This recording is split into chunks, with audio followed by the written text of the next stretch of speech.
الحمد لله نحمده ونستعينه ونستغفره ونعوذ بالله من شرور أنفسنا ومن سيئات أعمالنا من يهده الله فلا مضل له ومن يضلله فلا هادي له وأشهد أن لا إله إلا الله وحده لا شريك له وأشهد أن محمدا عبده ورسوله يا أيها الذين آمنوا اتقوا الله حق تقاته ولا تموتن إلا وأنتم مسلمون يا أيها الناس اتقوا ربكم الذي خلقكم من نفس واحدة وخلق منها زوجها وبث منهما رجالا كثيرا ونساء واتقوا الله الذي تساءلون به والأرحام إن الله كان عليكم رقيبا يا أيها الذين آمنوا اتقوا الله وقولوا قولا سديدا يصلح لكم أعمالكم ويغفر لكم ذنوبكم ومن يطع الله ورسوله فقد فاز فوزا عظيما أما بعد فإن خير الحديث كتاب الله وخير الهدي هدي محمد صلى الله عليه وسلم وشر الأمور محدثاتها وكل محدثة بدعة وكل بدعة ضلالة وكل ضلالة في النار فأعوذ بالله السميع العليم من الشيطان الرجيم بسم الله الرحمن الرحيم إنما المؤمنون إخوة فاصلحوا بين أخويكم واتقوا الله لعلكم ترحمون محترم حاضرین جمعہ، دینی و ملی اسلامی بھائیوں اور بزرگوں اور عزیز ساتھیوں، خطبہ مسنونہ کے بعد میں نے جو آیت کریمہ آپ کے سامنے تلاوت کی ہیں، اس کے مد نظر کچھ باتیں عرض کروں گا۔ اللہ تبارک و تعالیٰ سے دعا ہے کہ بار الہ ہمیں صحیح کہنے اور ہم سب کو اس پر عمل کرنے کی توفیق عطا فرمائے۔ میرے بھائیوں، دین اسلام اللہ رب العالمین کے نزدیک سب سے محبوب دین ہے۔ دین اسلام اللہ رب العالمین کے پاس سچا دین ہے اور دنیا جہان میں ساری رشتوں کے مقابلے میں سب سے بڑا رشتہ اخوت و بھائی چارہ کا رشتہ ہے۔ ایک دوسرے سے محبت کرنا، ایک دوسرے سے حسن سلوک کرنا، ایک دوسرے سے مل جل کر رہنا، یہ مومن کی صفات ہے، مسلمان کی صفات ہے۔ اللہ رب العالمین اسی اخوت و بھائی چارگی کے رشتے کو برقرار رکھنے کے لیے بہت ساری صورتوں کے اندر ہدایت جاری کی ہیں، کیونکہ دنیا میں اخوت و بھائی چارے کا یہ رشتہ،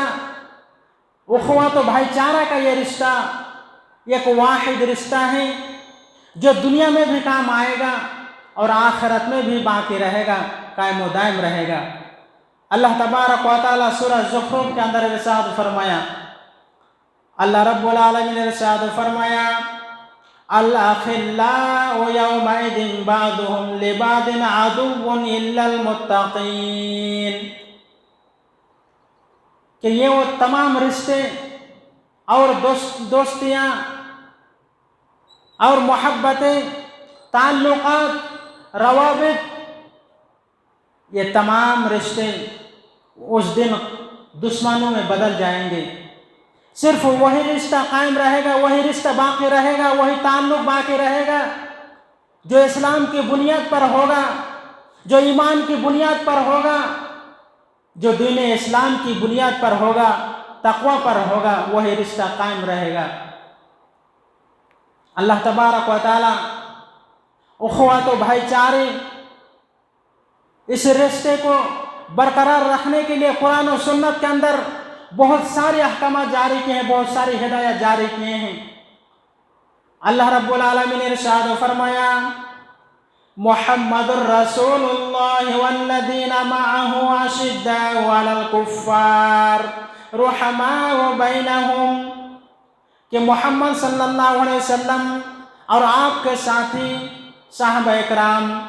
کافروں پر سخت ہیں، وہما اور آپس میں انتہائی رحم دل اور رحم مہربان ہیں۔ یہ قرآن کریم کے اندر اللہ تبارک و تعالیٰ نقشہ کھینچا ہے کہ آپ صلی اللہ علیہ وسلم اور آپ کے صحابہ کافروں پر انتہائی سخت ہیں اور آپس میں انتہائی نرم دل اور رحم دل ہیں۔ اور آپ صلی اللہ علیہ وسلم انصار و مہاجروں کے درمیان اس طرح تعلقات، بھائی چارہ کا رشتہ اس طرح قائم کی کہ دنیا جہان میں اس کی مثل نہیں مل سکتی۔ میرے بھائیوں، اس رشتے کو بدنام کرنے کی خاطر، اس رشتے کو ختم کرنے کے لیے، اس رشتے کو جڑ سے ختم کرنے کے لیے کافروں نے، منافقوں نے، یہود و نصارہ نے ہزاروں فتنے کھڑا کیے، کبھی لسانی، کبھی زبانی طور پر فتنہ کھڑا کیا، کبھی ملک کی بٹوارہ کر کے فتنہ کھڑا کیا، کبھی علاقائی فتنہ کھڑا کیا، کبھی حسب و نسب کے فتنہ کھڑا کیا۔ لیکن اس رشتے میں جو لوگ جڑے ہوئے ہیں، اخوات و بھائی چارہ کا جو رشتہ ہے، اس رشتے کو برقرار رکھنے کے لیے تمام مومنوں کو، تمام مسلمانوں کو ان ظالموں کے ظلم سے دوچار ہونا پڑا، اس کا مقابلہ کرنا پڑا۔ اور اخوات و بھائی چارہ اس رشتے کو بہت سارے نقصانات سے ہم کنار کیا۔ میرے بھائیوں، اللہ تبارک و تعالیٰ کے نبی صلی اللہ علیہ وسلم صحیح مسلم کے اندر ایک حدیث لے کر آئے ہیں۔ اللہ کے رسول صلی اللہ علیہ وسلم ارشاد فرمایا، صحیح مسلم کی روایت ہے، حضرت ابو ہریرہ رضی اللہ تعالیٰ عنہ حدیث کے راوی ہیں۔ اللہ کے پیارے رسول صلی اللہ علیہ وسلم امت مسلمہ کو خطاب کرتے ہوئے فرمایا کہ لا تحاسدوا، ایک دوسرے کے خلاف حسد نہ کرو، ایک مسلمان دوسرے مسلمان کے خلاف حسد نہ کرے اور نہ ہی کسی کو دیکھ کر جلے۔ اللہ کے رسول صلی اللہ علیہ وسلم سب سے پہلی نصیحت یہ فرمایا کہ لا تحاسدوا، ایک دوسرے کے خلاف حسد نہ کرو۔ حسد ایک روحانی بیماری ہے جو انسان جس معاشرے میں رہتا ہے، اس معاشرے کے اندر یہ بیماری آ گئی، اگر یہ بیماری پیدا ہو گئی تو معاشرے کو تباہ برباد کر کے رکھ دیتا ہے۔ بہت سارے ایسے گھر ہیں جو اسی حسد کی بنا پر اجڑ گئے، برباد ہو گئے۔ جس گھر میں یہ حسد جیسی بیماری گھس گئی، یقین جانیے کہ وہ گھر تباہ برباد ہو گیا۔ آج بہت سارے مسلمان، بہت سارے بھائی ہیں جو اسی حسد کی بنا پر بھائی بھائی سے کوئی تعلق نہیں ہے، بھائی بھائی کو دیکھ کر جل رہا ہے، بھائی بھائی کو دیکھ کر حسد کر رہا ہے، ایک پڑوسی دوسرے پڑوسی کو دیکھ کر حسد کر رہا ہے، ایک مسلمان دوسرے مسلمان کو دیکھ کر حسد کر رہا ہے۔ میرے بھائیوں، اور اسی حسد کی بنا پر بہت سارے گھروں میں، مسلمانوں کے گھروں میں فتنہ و فساد رونما ہوتے ہیں۔ اللہ تبارک و تعالیٰ نے اسی حسد کو ختم کرنے کے لیے، حاسدین کے حسد کے شر سے بچنے کے لیے اللہ تبارک و تعالیٰ قرآن کریم کے اندر آخری 2 سورتوں کے اندر یہ دعا سکھلائی ہیں کہ وَمِن شَرِّ حَاسِدٍ إِذَا حَسَدَ، کہ یا اللہ میں حاسدین کے حسد کے شر سے بچنے کے لیے تیری پناہ میں آتا ہوں، تیری پناہ پکڑتا ہوں۔ میرے بھائیوں، یہ دعا اللہ رب العالمین نے سکھلائی ہے کہ حاسدین کے حسد کے شر سے بچنے کے لیے دعا پڑھا کرو۔